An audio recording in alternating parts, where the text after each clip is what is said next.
કાવ્ય 18 સુભાષિત।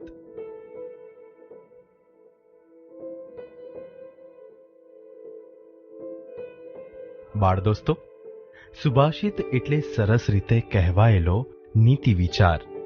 સુભાષિતો બોધ પ્રેરક હોય છે, જેમાં અનુભવનો નિચોડ હોવાથી તેમાંથી આપણને જીવન જીવવાની પ્રેરણા અને પ્રોત્સાહન મળે છે। અહીં આપવામાં આવેલા પહેલા સુભાષિતમાં પૃથ્વી, આકાશ અને પ્રેમના ઉદાહરણ દ્વારા પોતાના આત્મબળનું મહત્વ બતાવ્યું છે, જ્યારે બીજા સુભાષિતમાં પોપટ અને કોયલના ઉદાહરણ દ્વારા મીઠી વાણીનો મહિમા ગાવામાં આવ્યો છે। ત્યારબાદ ત્રીજા સુભાષિતમાં ધીરે ધીરે સતત પ્રયત્ન કરીને આગળ વધવાની વાત રજૂ થઈ છે, જ્યારે ચોથા સુભાષિતમાં સાચી મિત્રતાનો મહિમા ગાવામાં આવ્યો છે, તથા પાંચમા સુભાષિતમાં અગરબત્તી અને સંતના ઉદાહરણ દ્વારા પરોપકારની ભાવના બતાવવામાં આવી છે। બાળ દોસ્તો, આ રીતે અહીં આપવામાં આવેલા સુભાષિતોમાં માનવ જીવન માટે જરૂરી એવા મહત્વના મૂલ્યોની વાત જુદા જુદા ઉદાહરણો દ્વારા રજૂ થઈ છે। બાળ દોસ્તો, હવે આપણે કાવ્યનું શ્રવણ કરીએ।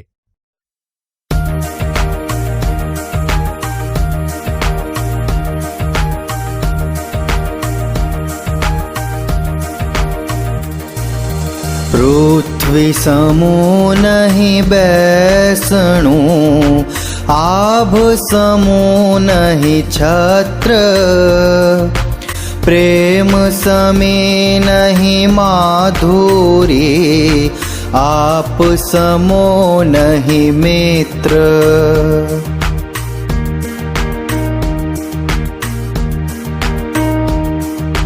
પોપટ કોયલ બોલે થોડું પણ લાગે ભલું, વૃથા ગુમાવે તોલ બહુ, બોલીને દેડકા।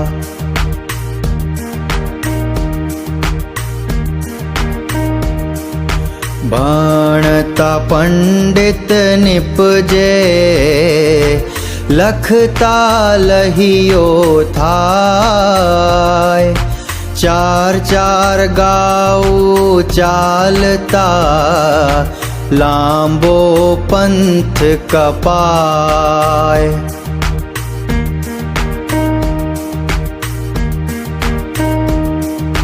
શમે ના વેર વેરથી, ટળે ના પાપ પાપથી, ઔષધ સર્વ દુઃખોનું, મૈત્રી ભાવ સનાતન।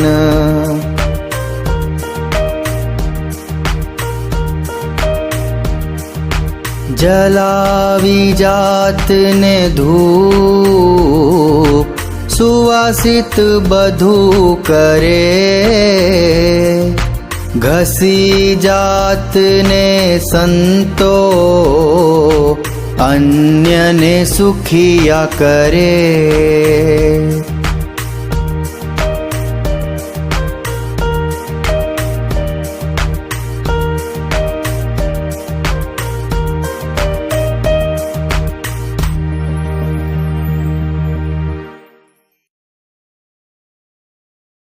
બાળ દોસ્તો, હવે આપણે કાવ્ય પંક્તિઓના ગાન સાથે સમૂહ ગાન કરીએ।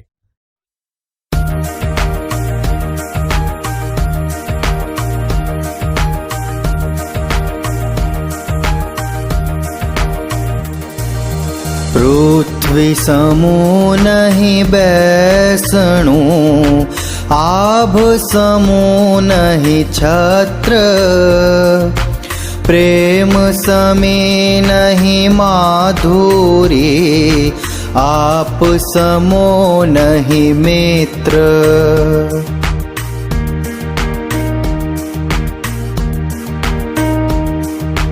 પોપટ કોયલ બોલે થોડું પણ લાગે ભલું, વૃથા ગુમાવે તોલ બહુ, બોલીને દેડકા.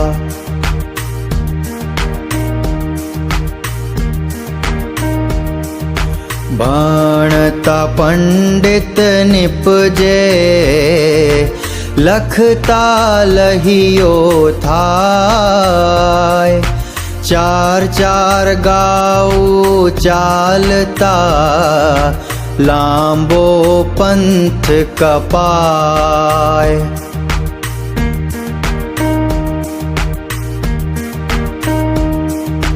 શમેના વેર વેરથી, ટળે ના પાપ પાપથી.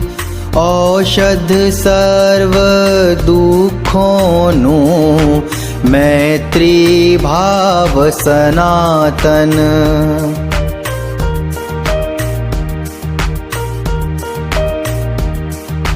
જલાવી જાતને ધૂપ, સુવાસિત બધું કરે. ઘસી જાતને સંતો, અન્યને સુખિયા કરે.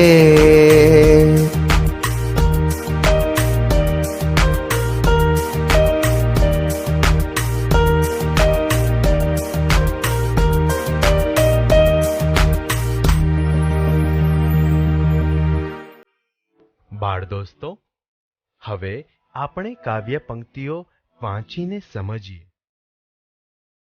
પૃથ્વી સમૂહ નહીં બેસણું, આભ સમૂહ નહીં છત્ર.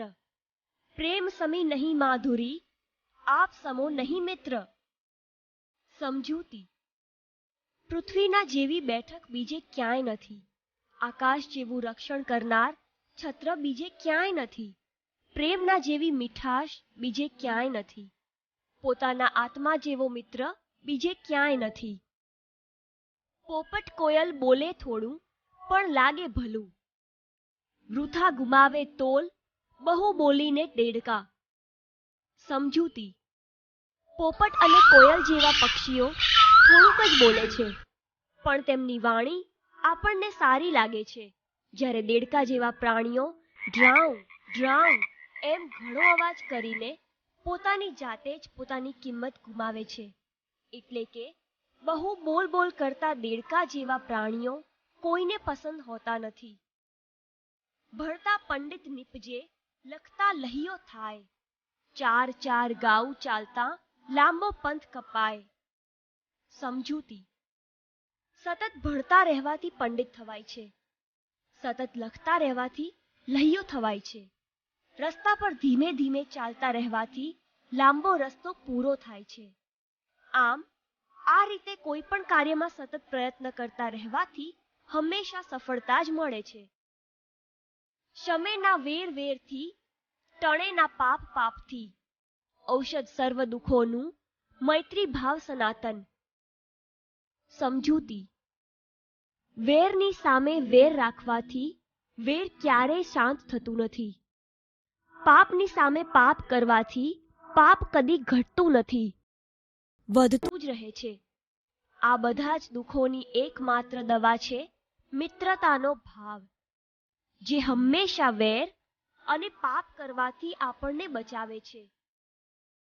જલાવી જાતને ધૂપ, સુવાસિત બધું કરે. ધસી જાતને સંતો, અન્યને સુખિયા કરે. સમજૂતી. જેમ અગરબત્તી પોતાની જાતને સળગાવી દે છે, પણ તે પોતાની સુગંધથી બધું સુવાસિત કરે છે, તેમ સંતો પણ પોતાની જાતે દુઃખ વેઠ્યા કરે છે, પણ તેઓ પોતાના જ્ઞાન થકી અન્યને સુખી કરે છે. ભાષા સજ્જતા. બાળ દોસ્તો, અગાઉના એકમમાં તમે નિબંધ લેખન કરતી વખતે કેટલીક વાર વિચાર વિસ્તાર પણ કર્યો હશે. આજે આપણે વિચાર વિસ્તાર વિશે વિગતે સમજ મેળવીએ. વિચાર વિસ્તાર એટલે કહેવત, કાવ્યની કોઈ સારી પંક્તિ કે કોઈના સુંદર ટૂંકા કથનમાં રહેલા કંઈક અર્થ કે બોધને વિસ્તારથી સરળ ભાષામાં સમજાવવો તે. ઘણીવાર આવી પંક્તિ ટૂંકી હોય છે, તેમાં એક પણ શબ્દ વધારાનો હોતો નથી. તેનો દરેક શબ્દ ઘણો મોટો અર્થ આપી જાય છે. આવી સુંદર પંક્તિમાં કંઈક ને કંઈક બોધ, સમજણ અને ડહાપણ રહેલા હોય છે. તેને સમજી વિચારીને જીવનમાં ઉતારવાથી તે આપણને વ્યવહારમાં કુશળ બનાવે છે, સારા માણસ બનાવે છે અને મનમાં આવેલા ખરાબ વિચારને દૂર કરે છે. બાળ દોસ્તો, વિચાર વિસ્તાર કરતી વખતે અહીં આપેલી કેટલીક બાબતો ખાસ ધ્યાનમાં રાખવી જોઈએ. 1. સૌપ્રથમ આપેલી પંક્તિઓને ધ્યાનપૂર્વક વાંચીને બરાબર સમજી લેવી જોઈએ. 2. આપેલી પંક્તિઓમાં રહેલા શબ્દોના અર્થ સમજ્યા પછી એમાં રહેલા મુખ્ય વિચારના 3-4 મુદ્દા નક્કી કરીને નોંધી લેવા જોઈએ. 3. ત્યારબાદ મુખ્ય વિચારને અનુરૂપ કોઈ પ્રસંગ, કોઈ વ્યક્તિ કે આવો જ બીજો કોઈ મુખ્ય વિચાર ધરાવતી હોય તેવી બીજી કોઈ પંક્તિનું ઉદાહરણ શોધી લેવું જોઈએ. 4. હવે આપેલી પંક્તિઓમાં રહેલા મુખ્ય વિચારના નક્કી કરેલા મુદ્દાઓને વિસ્તારથી સમજાવી તેમાં પંક્તિને અનુરૂપ ઉદાહરણો મૂકવા જોઈએ. 5. મુખ્ય વિચારના નક્કી કરેલા મુદ્દાઓ પ્રમાણે ફકરા પાડી સારા અક્ષરે લખી લેવું જોઈએ. અંતે સમાપનમાં વિચાર વિસ્તારના સારાંશ રૂપે પોતાની મુખ્ય વાત રજૂ કરવી જોઈએ. છેલ્લે તૈયાર કરેલા વિચાર વિસ્તારના લેખનને એકવાર બરાબર ધ્યાનપૂર્વક ફરીથી વાંચી લેવું અને તેમાં ખાસ જોઈ લેવું કે કંઈ ભાષાકીય ભૂલો રહી તો નથી ગઈ ને?